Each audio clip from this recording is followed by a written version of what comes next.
This module, we're going to talk about money and probably one of the most important things that you will be involved with for all of your life. I know you've heard money doesn't make you happy, but I can tell you that the lack of money isn't going to make you happy either. The number one reason why people get divorced isn't infidelity, it's over money. And so let's just be smart about how we handle money. And so you can see here that everybody is motivated to go to college for different reasons. But no matter your motivation, the reality is it's going to cost a lot of money to get a degree. And so you're going to watch a video. I'm not going to go through it here, but it's The Voices of Death. This is one of the best videos you're going to watch. I think you'll be shocked by what you see. So read that, or not read it, but watch it carefully. Another video you're going to watch is College Worth It? I'm not going to go through it, but what you're going to see is that the answer to this is it depends. For many students, college is very much worth it in terms of a return on your investment.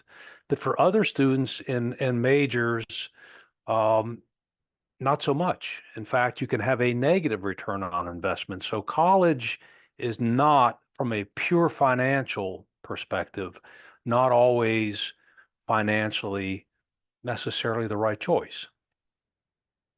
You can see from a study, and you can't see it here because it's hidden behind the words, but um, bachelor's degree in engineering, computer science, economics, nursing, you can expect at least a $500,000 or more boost in lifetime earnings than somebody that doesn't go to college. And you can see some fields like art, music, philosophy, religion, psychology leave students financially worse off than if they'd never gone to college at all. One reason could be that they require advanced degrees to get a job, and so an undergraduate degree programs is virtually worthless. And so a couple things that you'll take a look at here. You can see the yellow line is the median lifetime earnings of a non-college graduate. And the blue line is the median earnings of a college graduate. Again, this is across all majors and it's a median. So this is, there could be very much big differences depending on what career we're talking about. But you can see that on average, there's about a $25,000 differential between a college graduate and a non-college graduate. And so when you look at the math of what they're going to talk about in this unit, let's just talk about how you come up with a return on investment. The present value of your lifetime earnings with a degree, again, this is a median, is almost $1.8 million. If you subtract out the money you would make if you didn't get a degree, again, the median, about 1.2 million, and then you subtract some college expenses, the return on investment, it's being hidden here again by the subtitles, but the return on the investment is over $500,000, right? So on average, it's about a $500,000 return on your investment of what you spend to go to college. And so that's a positive outcome, right? And it's more than just investing money, right? Their time is an asset. Investing time with your children has a return, obviously, that they grow up to be well educated, hopefully well adjusted, functioning adults. The time you spend learning to play an instrument or to play sports also has a return. So it isn't just purely money, but in this section, we're going to talk primarily about money. Now, here are two carbon-based items, right? And if you had to spend $100 on one of these, which would you choose? Well, obviously the diamond. Why? Because it has a better return on investment. It is worth more than if you buy a lump of coal. No brainer there. So look at a college situation. Here are two students that go to the same college that spend exactly the same amount of money on their tuition, but look at the difference in the return on investment. Again, I'm sorry, it's being hidden by the subtitles. But the bachelor's degree in computer science has a positive return. You can't see it, but it's somewhere around 900,000. It's over $900,000. Where the person that did anthropology, the one on the right, has, I think, a negative 322,000. Huge difference, over $1.2 million difference on the return on their investment. The person on the right, the anthropologist, probably because an undergraduate degree in anthropology is not going to get you a job. Probably have to get at least a master's or a doctorate, as opposed to the bachelor in computer science. And again, you should be aware of what kind of return to expect, and you're going to do this in this unit. If you take a look at the University of South Carolina and Midlands Tech, let's just take a look at some return on investment in similar majors. If you want to be electronic or electrical engineer, let's say, at the University of South Carolina, your return on, if you graduate, it's the circle in red is about $1.4 million. Okay, that's a very good return on investment. The blue one, the return on investment after completion adjustment, just factors in students that start but don't complete the degree. And so that's where these numbers get lower. The ROI adjusting for completion and underlying spending. So the green one factors in the money because you went to college and didn't go to work. Okay.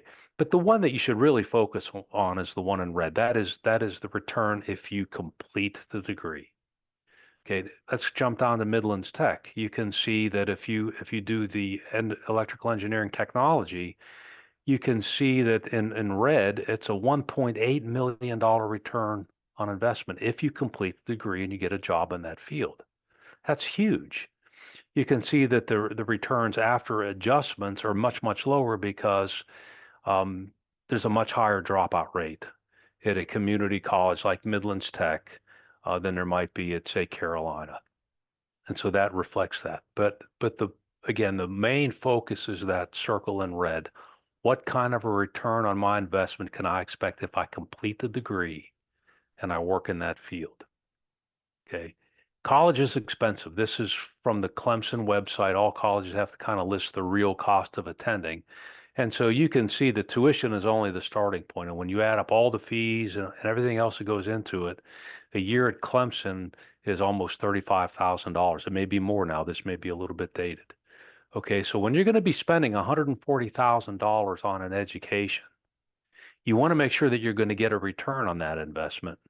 And just as kind of a plug for Midlands Tech, you can see that in that first year, you can save $8,000, if not more. Okay. Now, when you look at debt, there's good debt and there's bad debt. Good debt is debt that you incur, but you're going to get a positive return on that investment. For example, a home. Buying a home and taking out a mortgage is good debt. Why? Because at the end of 20 or 30 years, you have an asset that went up in value and you own it. Okay, so it is worth taking out a loan to purchase a home. Bad debt would be something like an automobile. You may have to borrow money to buy the car, but it is bad debt. Why? Because it's a depreciating asset. The minute you drive it off the lot, it's worth, 25% less. And it's going to be put in a car crusher in 15 years anyway. It will be worthless. That's bad debt. Putting stuff on credit cards that you don't pay off is bad debt. Is student loan a good debt? Well, two answers. It is usually very good debt if you got that positive rate of return. If you finish your degree, it's probably considered good debt. If you do not finish the degree, you're going to have to pay it off, and now you don't have the benefit of the degree. It is bad debt. It is horrible debt if you don't finish. And so when you are taking out loans for your degree, understand the implications of is this a good investment or a bad investment? And even though there's talk about loan forgiveness or partial loan forgiveness, I wouldn't bet on this happening. There's a lot of legal ramifications of somebody just trying to wipe away your debt, and you can't get this forgiven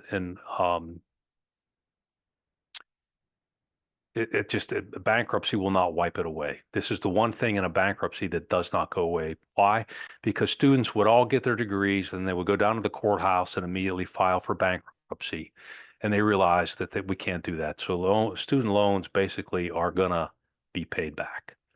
And so this idea of an opportunity cost, what am I giving up? For every dollar that I'm spending now, I'm giving up something in the future had I invested that money and let it grow. It's a constant trade-off that you will make throughout your life. Do I purchase something now or do I not purchase it and maybe take that money and invest it for the future? So let's take a look at a student loan. The typical student loan debt of a Carolina graduate is $35,000. Some it's much higher, some it's none at all. Again, this is an average.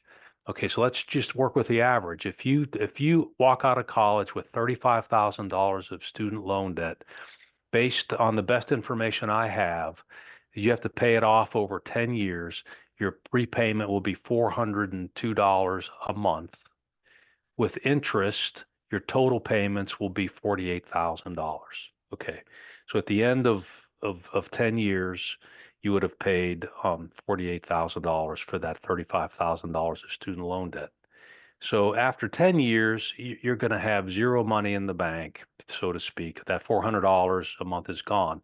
If somebody, what you can't see, if somebody didn't have to pay back that student loan, they didn't have the debt, and they invested that $400 into a stock mutual fund, say, then that's going to grow to $78,000. So the real opportunity cost of that loan isn't $48,000. It's not what you paid. What you gave up, if you took that money and invested it, would have been $78,000 after 10 years. But just wait, it gets better. Okay, so after 10 years, say at age 34, you've given up $78,000 of opportunity costs servicing that loan. If you left that money in an investment at age 50, that money would have grown to $327,000. So now that opportunity cost of $35,000 has risen to $327,000. And when you hit 65, that jumps all the way to $1.25 million. And that's because of the exponential growth of compound interest.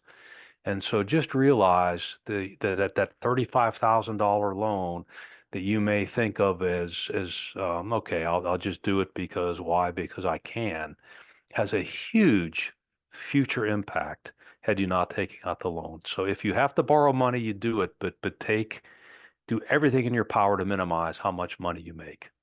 Okay. You want to make informed decisions. You want the old you to be proud of the young you, because you will get old, right? There's only two things that are going to happen. You're going to grow old or you're not. And if you don't grow old, well, then that's a different discussion. But all of you are going to, statistically live well into your 90s. Okay. And so I had a student in one of the reflective writings. I thought it was brilliant. She always would say, I would have a conversation with my old self and ask my old self, is this the right choice? I thought it was brilliant. And so I put this slide together where the young you might think, oh, math is so boring. What's on Netflix? But the old you would be really mad at the young you because you flunked out, right? Why didn't you try harder? The young you may be, oh, why does my friend Sherry not want to hang out? The old you may be upset because Sherry went to med school and had a very successful career. That might have been what you wanted to do, but you didn't do it. Okay, the young you may go, hey, that new iPhone is really cool. I'll just borrow a little bit more money and put it on my student loan.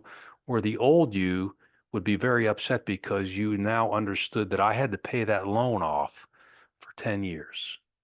And then if you understand opportunity cost, it gets to be really significant. Okay, so money is a big deal. Pay attention. I hope you learn a lot from this unit because it is one of the most fundamental aspects of being an adult in the modern world. Okay, have a good week.